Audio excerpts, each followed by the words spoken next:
ભાષાના અભ્યાસમાં ઊંડા ઉતરવા માટે આપનું સ્વાગત છે.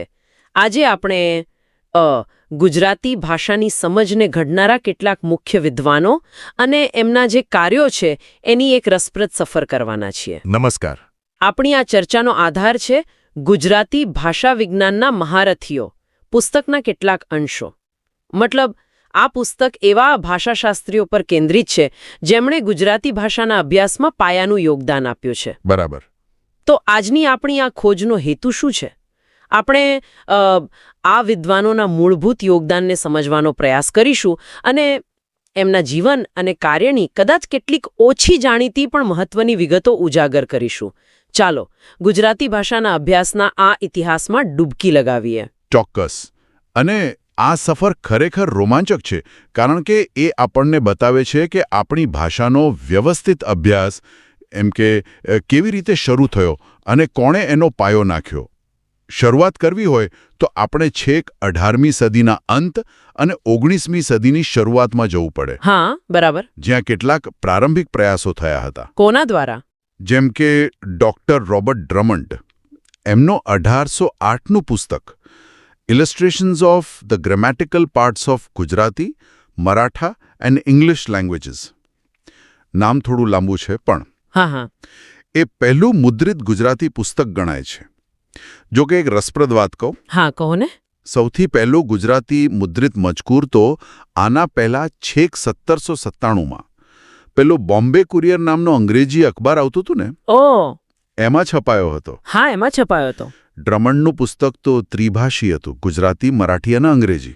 અને એમાં અપૂર્ણ હોવા છતાં પહેલો ગુજરાતી અંગ્રેજી શબ્દકોશ અને કહેવતોનો સંગ્રહ પણ હતો. એટલે એમ સમજો કે આ એક શરૂઆત હતી. એટલે કે ગુજરાતી ભાષાના અભ્યાસની શરૂઆત કહી શકાય કે અંગ્રેજ વિદ્વાનો દ્વારા થઈ હતી. જે તે સમયના સંજોગો જોતા કદાચ સ્વાભાવિક લાગે છે. ડ્રમન્ડ પછી બીજા કોણ મહત્વના હતા? એ પછી રેવ જોસેફ વોન સોમરેન ટેલરનું નામ આવે છે. ઘણા લોકો ભૂલથી એવું માને છે કે એમનું ગુજરાતી વ્યાકરણ પહેલું હતું. પણ હકીકતમાં એમના પહેલા ટીસડેલ નામના એક બીજા અંગ્રેજ વિદ્વાને વ્યાકરણ લખ્યું હતું. પણ હા, ટેલરનું કાર્ય પણ ખૂબ મહત્વનું રહ્યું. એ મૂળ તો અંગ્રેજ હતા, પણ જન્મ ભારતમાં થયેલો, મહારાષ્ટ્રના બેલગામમાં, અને ધર્મોપદેશક તરીકે એમણે અહીં ઘણું કામ કર્યું. અને આ જ સમયગાળામાં કદાચ સરકારી સ્તરે પણ કંઈક પ્રયાસો થયા હતા, ખરું ને? હા, બિલકુલ. સર થિયોડોર હોપ, એમનું યોગદાન આ સંદર્ભમાં બહુ નોંધપાત્ર છે. એ પોતે એક અંગ્રેજ અધિકારી હતા અને એમણે શાળાઓ માટે પાઠ્યપુસ્તકો તૈયાર કરાવવાનું બીડું ઝડપ્યું હતું. પેલી હોપ વાચનમાળા? હા, બરાબર, એ જ. હોપ વાચનમાળા તરીકે એ ખૂબ પ્રખ્યાત થયા અને મને લાગે છે પેઢીઓ સુધી ગુજરાતની શાળાઓમાં ભણાવાયા. એમણે પોતે પણ 1887માં ગુજરાતી ભાષાનું વ્યાકરણ લખ્યું. અને રસપ્રદ વાત એ છે કે આ પાઠ્યપુસ્તકો તૈયાર કરવા એમણે એક સમિતિ બનાવી હતી. ઓકે. જેમાં મહીપતરામ રૂપરામ અને દુર્ગારામ મચ્છારામ જેવા તે સમયના જાણીતા ગુજરાતી સુધારકો અને વિદ્વાનો પણ સભ્યો હતા. એટલું જ નહીં, સુરતમાં એમના નામ પરથી એક પુલ પણ બંધાયો, હોપ પુલ. અચ્છા, એટલે વ્યાકરણ અને પાઠ્યપુસ્તકોની સાથે સાથે પછી શબ્દકોશનું કામ પણ શરૂ થયું હશે, ખરું? ચોક્કસ. શબ્દકોશની વાત આવે એટલે બહેરામજી ફરદુનજી મર્ઝબાનનું નામ યાદ કરવું પડે. જો કે તેઓ સીધા શબ્દકોશકાર નહોતા. પણ એમણે પેલી ફારસી વાર્તાઓ જેવી કે ગુલબંકાવલી, ગુલસનોવર, યુસુફ જુલેખા એ બધાનો ગુજરાતીમાં અનુવાદ કર્યો. અને એ પારસી સમુદાયમાં પ્રથમ વાર્તાકાર ગણાયા, અનુવાદક તરીકે. ઓકે. પણ શબ્દકોશનું કામ એમના ભાઈ ફરદુનજી મર્ઝબાનજી એ કર્યું. એમણે 1822માં વોકેબ્યુલરી ઇંગ્લિશ એન્ડ ગુજરાતી છાપ્યું. આ કદાચ ઉપલબ્ધ જૂનામાં જૂનો ગુજરાતી શબ્દકોશ ગણી શકાય. ભલે એના સંપાદકનું નામ આપણને ખબર નથી. અને એમાં શું ખાસ હતું? એમાં શબ્દોને વિષયવાર ગોઠવવામાં આવ્યા હતા. જેમ કે ખોદાઈની બાબત, પંખેરુ જાનવરોની બાબત, એ રીતે. હા, રસપ્રદ. આ તો થઈ પ્રારંભિક પાયો નાખનારાઓની વાત.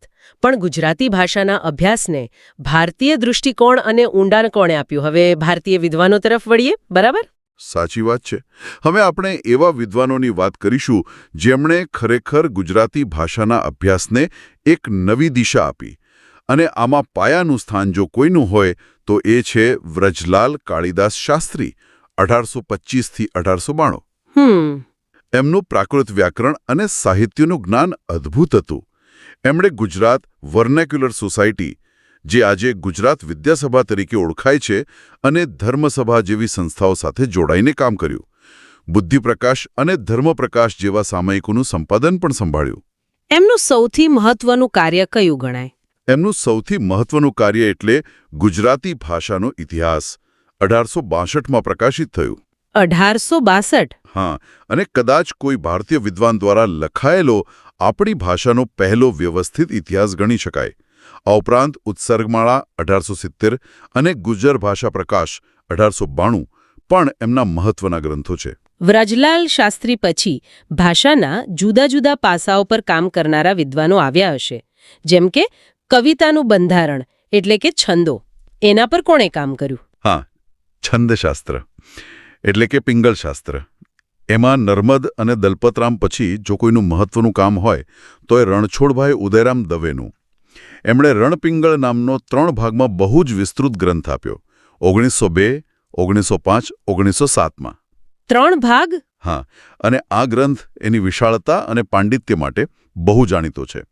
એમાં માત્રામેળ, અક્ષરમેળ છંદો, છંદોનું ગણિત, એટલું જ નહીં પણ વૈદિક છંદો, રાજસ્થાની ડિંગળ શૈલીના છંદો અને ફારસી કાવ્ય રચનાઓની પણ ઝીણવટભરી છણાવટ છે. બાપરે, ઘણું ઊંડાણપૂર્વકનું કામ લાગે છે. ખરેખર. અને એમણે રાસમાળા અને શેક્સપિયર કથા સમાજ જેવા મહત્વના અનુવાદો પણ કર્યા હતા. અને છંદશાસ્ત્રના ઇતિહાસ પર કોઈએ પ્રકાશ પાડ્યો? મતલબ છંદો ક્યાંથી આવ્યા, કેવી રીતે વિકસ્યા, એવું કંઈ? હા, એના માટે કેશવ હર્ષદ ધ્રુવ એટલે કે કે.એચ. ધ્રુવ. એમનું સંશોધન આ ક્ષેત્રમાં ઐતિહાસિક દૃષ્ટિકોણથી ખૂબ મહત્વનું છે. એમણે પોતાના લેખ પદ્યરચનાના પ્રકારમાં છંદોની ઉત્પત્તિ ક્યાંથી થઈ, એનો વિકાસ કેવી રીતે થયો, એની ઝીણવટભરી ચર્ચા કરી છે. દાખલા તરીકે કયા સંસ્કૃત કવિએ જેમ કે અશ્વઘોષ કે ભારવીએ કયા નવા વૃત્તો પ્રયોજ્યા, કયા કાવ્યોમાં કયા છંદો વપરાયા છે, એની નોંધ એમણે લીધી. અને છંદો ઉપરાંત એમણે ભાષાના ઉચ્ચારણ પર પણ ધ્યાન આપ્યું. એમના લેખ વાઘ વ્યાપારમાં એમણે ગુજરાતી સ્વરોમાં થયેલા પરિવર્તનો, જેમ કે નવા એ અને અ સ્વરનો ઉમેરો અને સંસ્કૃત રૂના ઉચ્ચારમાં જે ફેરફાર થયો એની ચર્ચા કરી છે. એટલે આપણે જોઈ શકીએ છીએ કે શરૂઆતના વ્યાકરણો અને શબ્દકોશોથી આગળ વધીને હવે ઇતિહાસ, છંદ અને ધ્વનિ જેવા પાસાઓ પર ભારતીય વિદ્વાનો ધ્યાન કેન્દ્રિત કરી રહ્યા હતા. આ વિકાસમાં કોઈ એવું નામ છે જેમણે ખરા અર્થમાં ગુજરાતી ભાષાશાસ્ત્રને એમ કહીએ વૈજ્ઞાનિક અને તુલનાત્મક અભ્યાસનો ઓપ આપ્યો હોય? બિલકુલ.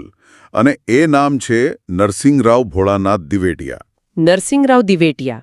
હા, એમને ગુજરાતના પ્રથમ એવા ભાષાશાસ્ત્રી ગણી શકાય જેમણે શાસ્ત્રીય પદ્ધતિથી બીજી ભાષાઓ સાથે તુલના કરીને ગુજરાતી ભાષાનો ગહન અભ્યાસ કર્યો. એ ખરા અર્થમાં પારંગત ભાષાશાસ્ત્રી હતા. એમના કાર્યનું સૌથી મહત્વનું પાસું કયું ગણી શકાય? એમનું સૌથી મહત્વનું કાર્ય એટલે એમના વિલ્સન ભાષા વિષયક વ્યાખ્યાનો, જે પાછળથી ગુજરાતી ભાષા અને સાહિત્ય ભાગ 1 અને 2 તરીકે પુસ્તક રૂપે પ્રકાશિત થયા. આ ગ્રંથો એમના જીવનભરના સંશોધનનો નિચોડ છે અને કહેવાય છે કે આવા ઊંડાણવાળા અને તુલનાત્મક અભ્યાસ ધરાવતા ગ્રંથો તે સમયે અન્ય ભારતીય ભાષાઓમાં પણ ભાગ્યે જોવા મળતા હતા. એમણે ગુજરાતી ભાષાના અભ્યાસને એક નવી જ ઊંચાઈ પર પહોંચાડ્યો. તો એમના મુખ્ય મૌલિક પ્રદાનો કયા હતા? એમને કઈ નવી બાબતો શોધી અથવા તો સ્થાપિત કરી? નરસિંહરાવનું મૌલિક પ્રદાન ખરેખર બહુ વિશાળ છે.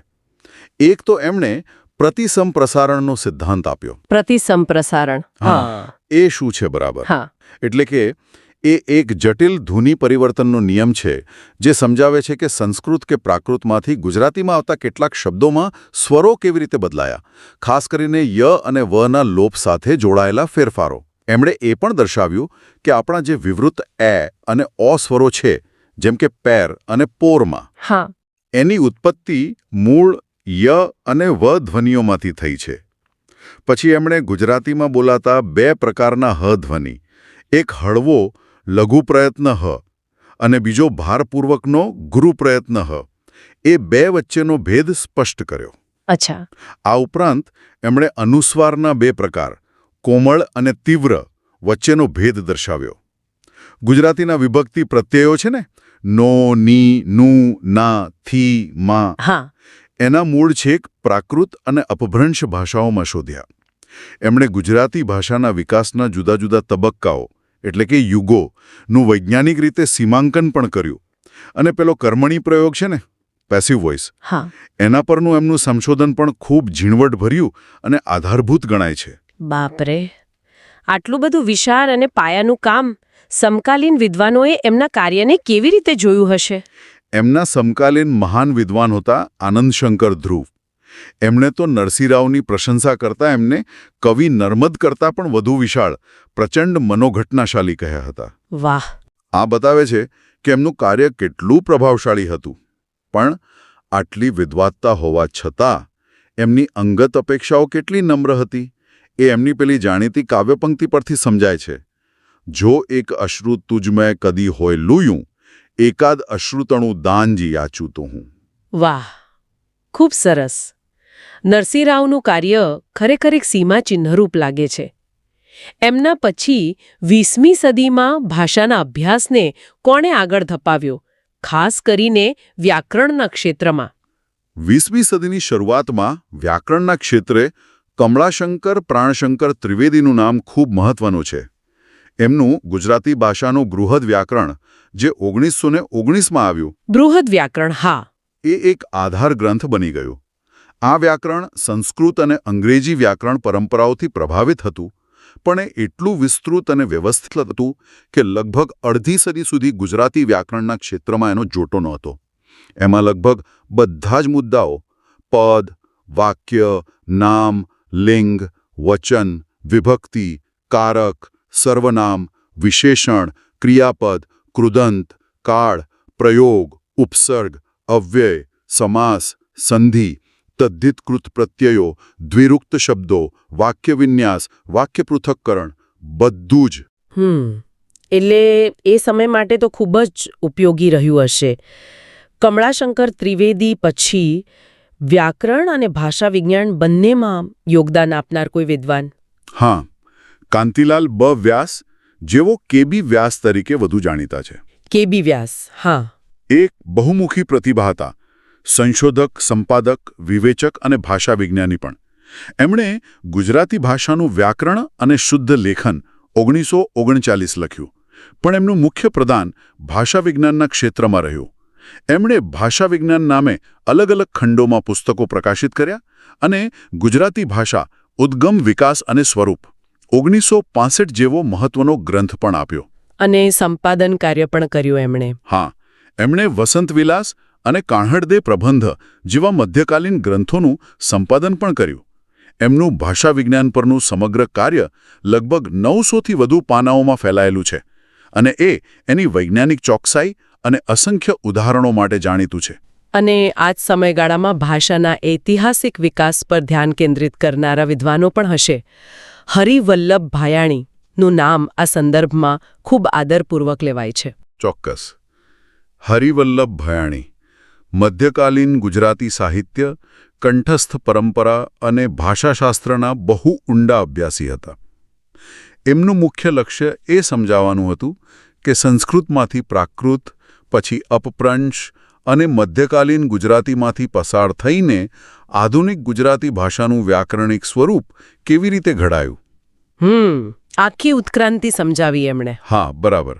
આ ભાષાકીય ઉત્ક્રાંતિને એના ઐતિહાસિક પરિપ્રેક્ષ્યમાં મૂકી આપી. એમના મુખ્ય ગ્રંથોમાં થોડોક વ્યાકરણ વિચાર, ગુજરાતી ભાષાના ઇતિહાસની કેટલીક સમસ્યાઓ અને ગુજરાતી ભાષાનું ઐતિહાસિક વ્યાકરણનો સમાવેશ થાય છે. એમણે મહાન જૈન આચાર્ય હેમચંદ્રાચાર્યના અપભ્રંશ વ્યાકરણ પર પણ મહત્વનું કામ કર્યું છે અને તેઓ પાશ્ચાત્ય અને ભારતીય સાહિત્ય સિદ્ધાંતોના તુલનાત્મક અભ્યાસ માટે પણ જાણીતા હતા. ભાયાણીએ ભાષાના ઐતિહાસિક મૂળ તપાસ્યા તો એવા કોઈ વિદ્વાન જેમણે આધુનિક ભાષાશાસ્ત્રની પદ્ધતિઓથી ગુજરાતીનું વિશ્લેષણ કર્યું હોય અને કદાચ આંતરરાષ્ટ્રીય સ્તરે પણ નામના મેળવી હોય? હા, એવા વિદ્વાન એટલે ડૉક્ટર પ્રબોધ પંડિત. એમનું કાર્ય આધુનિક ભાષા વિજ્ઞાનની દ્રષ્ટિએ ખૂબ જ મહત્વનું અને પાયાનું ગણાય છે. એમના જાણીતા ગ્રંથોમાં ગુજરાતી ભાષાનું ધ્વનિ સ્વરૂપ અને ધ્વનિ પરિવર્તન 1966, ભાષા વિજ્ઞાનના અર્વાચીન અભિગમો 1973 અને વ્યાકરણ અર્થ અને આકાર 1978નો સમાવેશ થાય છે. એમનું સૌથી મોટું મૌલિક પ્રદાન કયું ગણાય છે, જેનાથી એમને આંતરરાષ્ટ્રીય ઓળખ મળી? એમનું સૌથી નોંધપાત્ર અને મૌલિક પ્રદાન એટલે પેલું મર્મર સ્વરો, મર્મર વાવલ્સનું વિશ્લેષણ. મર્મર સ્વરો એ શું છે? આ એક પ્રકારના શ્વાસયુક્ત બ્રીથી સ્વરો છે જે ગુજરાતી અને કેટલીક બીજી ભારતીય ભાષાઓની ખાસિયત છે. એમણે આ સ્વરોનું ધ્વનિશાસ્ત્રીય વિશ્લેષણ કરીને એને આંતરરાષ્ટ્રીય ભાષા વિજ્ઞાન જગતમાં સ્થાપિત કર્યું. આ ઉપરાંત એમણે ગુજરાતી ધ્વનિતંત્રનું વર્ણનાત્મક વિશ્લેષણ કર્યું અને એમાં 32 મૂળભૂત ધ્વનિ ઘટકો. 32? એમાં સ્વરો, વ્યંજનો બધું આવી ગયું? હા. એમાં 8 સ્વરો, 3 અર્ધસ્વરો, 20 વ્યંજનો અને પેલું જંક્ચર શબ્દો વચ્ચેનો વિરામ પણ. કુલ 32 ધ્વનિ ઘટકો, ફોનીમ્સ એમણે ઓળખી કાઢ્યા. પણ એમનું કાર્યક્ષેત્ર માત્ર ધ્વનિશાસ્ત્ર પૂરતું મર્યાદિત નહોતું, ખરું ને? જરાય નહીં. એમનું કાર્ય ઘણું વિસ્તૃત હતું. એમણે બોલી વિજ્ઞાન, ડાયલેક્ટોલોજીમાં પણ રસપ્રદ તારણ આપ્યું કે ગુજરાતમાં મુખ્ય બોલી વિસ્તારો નદીઓ દ્વારા કુદરતી રીતે વિભાજિત થાય છે, જેમ કે બનાસ અને સાબરમતી નદી વચ્ચે ઉત્તર ગુજરાતી, સાબરમતી અને મહી નદી વચ્ચે મધ્ય ગુજરાતી અને મહી નદીની દક્ષિણે દક્ષિણ ગુજરાતી. ઓહ, આ તો બહુ રસપ્રદ છે. પછી સામાજિક ભાષા વિજ્ઞાન, સોશિયોલિંગ્વિસ્ટિક્સ, એમાં એમણે દર્શાવ્યું કે વ્યક્તિની કેળવણી, જ્ઞાતિ, રહેઠાણનું સ્થળ આ બધું એના ઉચ્ચારણો પર કેવી અસર પાડે છે. એમણે પ્રયોજિત ભાષા વિજ્ઞાન, એપ્લાઇડ લિંગ્વિસ્ટિક્સના ક્ષેત્રમાં પણ મહત્વનો વિચાર રજૂ કર્યો કે જોડણી એ કોઈ અફરશાસ્ત્ર નથી, પણ ભાષા સમુદાય દ્વારા સ્વીકૃત એક પરંપરા, કન્વેન્શન છે. એટલે જોડણી બદલાઈ શકે છે? હા, પરંપરા છે, કોઈ કાયદો નથી. એમણે ભારતીય સંદર્ભમાં દ્વિભાષિતા અને બહુભાષિતાનો પણ અભ્યાસ કર્યો અને એમનો અંગ્રેજી ગ્રંથ અ ગ્રામેટિકલ સ્કેચ ઓફ ગુજરાતી પણ આંતરરાષ્ટ્રીય સ્તરે ખૂબ ઉપયોગી નીવડ્યો છે. પ્રબોધ પંડિતનું કાર્ય ખરેખર બહુઆયામી છે. એમના પછી ભાષા વિજ્ઞાનને સમાજ અને સાહિત્ય સાથે જોડવાનો પ્રયાસ કોણે કર્યો? યોગેન્દ્ર વ્યાસનું નામ ભીલી બોલીઓના અભ્યાસ સાથે જોડાયેલું છે એવું મેં સાંભળ્યું છે. હા, યોગેન્દ્ર વ્યાસે ગુજરાતની ભીલી બોલીઓ પર પીએચડી કક્ષાનું સંશોધન કર્યું. એમના મહત્વના પુસ્તકોમાં બોલી વિજ્ઞાન અને ગુજરાતીની બોલીઓ, ગુજરાતી ભાષાનું વ્યાકરણ અને સામાજિક ભાષા વિજ્ઞાનનો સમાવેશ થાય છે. એમનું મહત્વનું યોગદાન એ છે કે એમણે ભાષા વિજ્ઞાનના સિદ્ધાંતોને સાહિત્યના અભ્યાસ, ખાસ કરીને શૈલી વિજ્ઞાન, સ્ટાઇલિસ્ટિક્સ અને સમાજના અભ્યાસ સાથે જોડવાનો પ્રયાસ કર્યો. અને તેઓ સારા સર્જક પણ હતા, ખરું ને? હા, બિલકુલ. એમની લઘુનવલો કૃષ્ણ જન્મ અને બે કિનારાની વચ્ચે નાયકની મનોસ્થિતિના હૃદયસ્પર્શી નિરૂપણ માટે જાણીતી છે. અત્યાર સુધી આપણે મોટે ભાગે પુરુષ વિદ્વાનોની જ વાત કરી. ગુજરાતી ભાષા વિજ્ઞાનમાં મહિલા વિદ્વાનોનું યોગદાન કેવું રહ્યું? ઉર્મી દેસાઈનું નામ આ ક્ષેત્રમાં જાણીતું છે. બિલકુલ. ઉર્મી દેસાઈએ પણ ગુજરાતી ભાષા વિજ્ઞાનમાં ખૂબ મહત્વનું પ્રદાન કર્યું છે. એમણે ખાસ કરીને બોલીઓના સર્વેક્ષણ પર ધ્યાન કેન્દ્રિત કર્યું, જેમાં કોંકણી અને મુંબઈની પારસી ગુજરાતી બોલીનો સમાવેશ થાય છે. એમણે શબ્દભંડોળ અને શબ્દ ઘડતર પર પણ કામ કર્યું છે. એમના મુખ્ય પુસ્તકો કયા? એમના પુસ્તકોમાં ગુજરાતી ભાષાના અંગસાધક પ્રત્યયો, જે શબ્દો કેવી રીતે બને છે એની ચર્ચા કરે છે. પછી 3 ખંડમાં વિસ્તૃત વ્યાકરણ વિમર્શ, જેમાં ધ્વનિશાસ્ત્ર, રૂપશાસ્ત્ર એટલે કે શબ્દ ઘડતર અને વાક્ય વિન્યાસની ઊંડાણપૂર્વક ચર્ચા છે. અને એક બહુ જ મહત્વનું પુસ્તક ગુજરાતી વ્યાકરણના 200 વર્ષ. ઓહ, એમાં શું છે? એમાં 1808થી 2006 સુધીના ગુજરાતી વ્યાકરણ ગ્રંથોનો એક મૂલ્યવાન દસ્તાવેજી ઇતિહાસ છે. કોણે ક્યારે કયું વ્યાકરણ લખ્યું, એને શું વિશેષતા હતી, એ બધું. આ તો ખૂબ જ ઉપયોગી કાર્ય કહેવાય. અને ડૉક્ટર ભારતી મોદી, એવું સાંભળ્યું છે કે એમણે પ્રબોધ પંડિત જેવા સ્થાપિત વિદ્વાનોના કેટલાક તારણો સામે પણ પ્રશ્નો ઉઠાવ્યા હતા. હા, એ વાત સાચી છે. ડૉક્ટર ભારતી મોદીએ ગુજરાતી ધ્વનિતંત્ર પર પોતાનું પીએચડી સંશોધન કર્યું અને એમાં એમણે પુરોગામી વિદ્વાનો, જેમાં પ્રબોધ પંડિતનો પણ સમાવેશ થાય, એમના કેટલાક તારણો અને વિશ્લેષણોની ચિકિત્સા કરી. એટલે કે એની સમીક્ષા કરી અને કેટલાક મુદ્દે ભિન્ન મત રજૂ કર્યો. આ એ દર્શાવે છે કે ભાષા વિજ્ઞાન એક જીવંત ક્ષેત્ર છે જ્યાં નવા સંશોધનો જૂની સ્થાપનાઓને પડકારી શકે છે.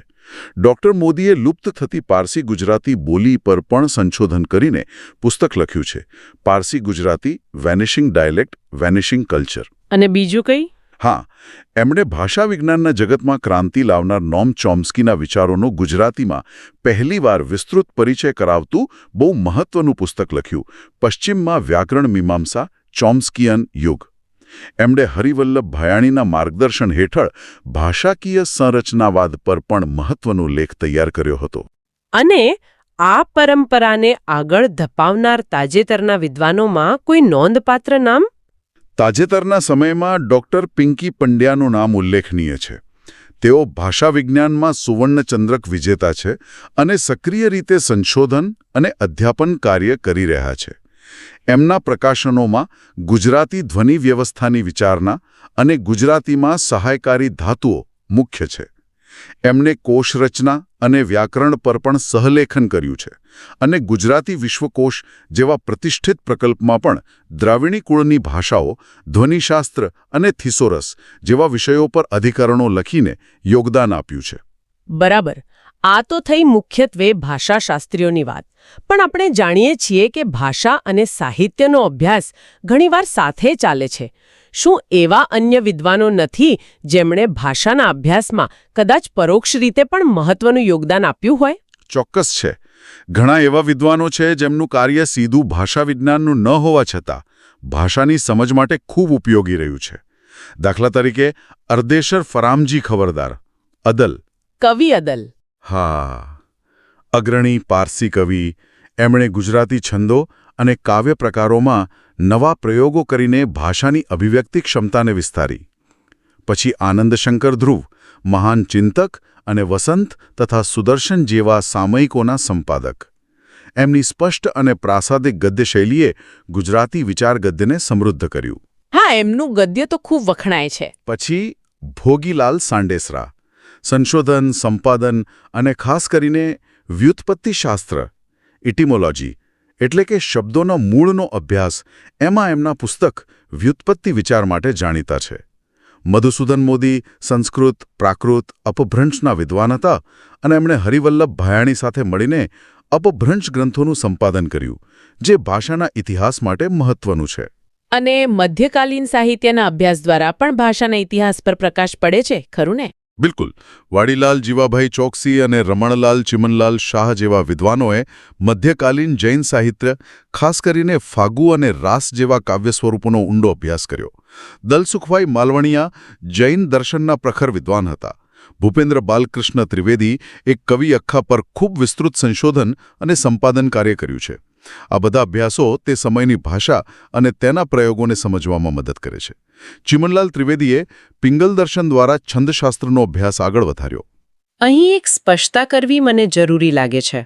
આપણા સ્ત્રોતમાં ઉપેન્દ્ર પંડ્યાના વર્ણન હેઠળ ભાષાશાસ્ત્ર અને વ્યાકરણના કેટલાક કાર્યોનો ઉલ્લેખ છે, પણ મને લાગે છે કે તે માહિતી ખરેખર તો બીજા એક અત્યંત મહત્વના વિદ્વાન કેશવરામ કાશીરામ શાસ્ત્રી એટલે કે કે.